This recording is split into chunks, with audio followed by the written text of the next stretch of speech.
Duduzane Zuma is rubbishing every witness testimony that's implicated him in state capture. The son of the former president says all those who fingered him met the Gupta brothers willingly. Now that includes former Deputy Finance Minister Mcebisi Jonas. Zuma says Jonas knew when and where the meeting to discuss his taking over of the finance portfolio would be held. Most startlingly, says that Jonas, who hosted this very public press briefing, he says the 600 million was offered and 600,000 rand in cash from one of the Gupta brothers when he's taken to this home. He doesn't know where he's going. This meeting, it took place at the Gupta residence, but according to Duduzane Zuma, it was about a rumor that Fana Hlongwane and Jonas, that there was a blackmail issue there, and that is what the meeting was about. It had to happen at the Gupta's house. And it had to happen there. And the evidence leader was at pains to point out, look, mate, you had a house 600 meters from there. Yeah. And if you wanted to have a private venue, why go to somebody else's house? Why not go to your own Where house? anyone else could have walked in at any time. Yeah. The closest we got to the Guptas being involved in that meeting, which takes place, is, he says, one of the Gupta brothers quickly popped in, kind of a hey, how's it going, and then left the room. Now, the Guptas say there was absolutely no meeting. So the Guptas' version is at odds with Duduzane Zuma.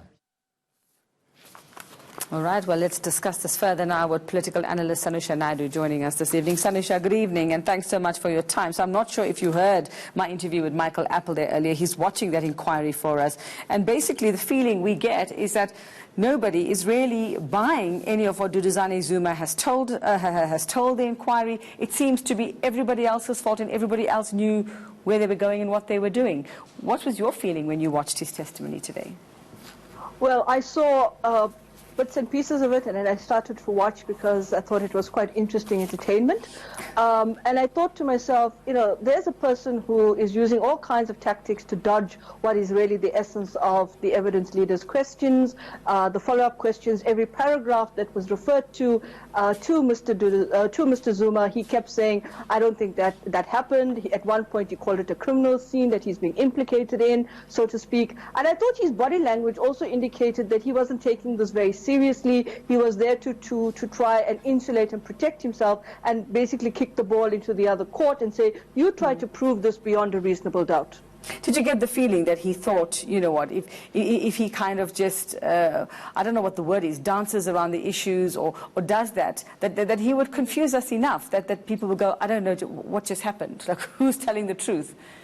Yeah, it's really about the question of doubt. When you start to see, and from what he's been giving as responses to the evidence leader's questions, and even at times to the commission head, Deputy President Zondo of the Constitutional Court, he kept saying, I'm not sure, I don't know. And that issue of doubt is something that you can play around, and you can expansively use it as an elasticity around your evidence. I think at times, he smirked, he laughed. That also told me that it wasn't really something that he came before this commission noting that there was an oath to be taken, which he took, by the way. And then, of course, looking at it, he didn't really answer the questions. It was always about, I'm not sure, I wasn't consulted with regard to the public protector's report. There were a whole lot of interesting dynamics to that. But the one thing I think that needs to be interrogated even further is the question of perjury and how this may come across, because this is a very serious set of issues that are being questioned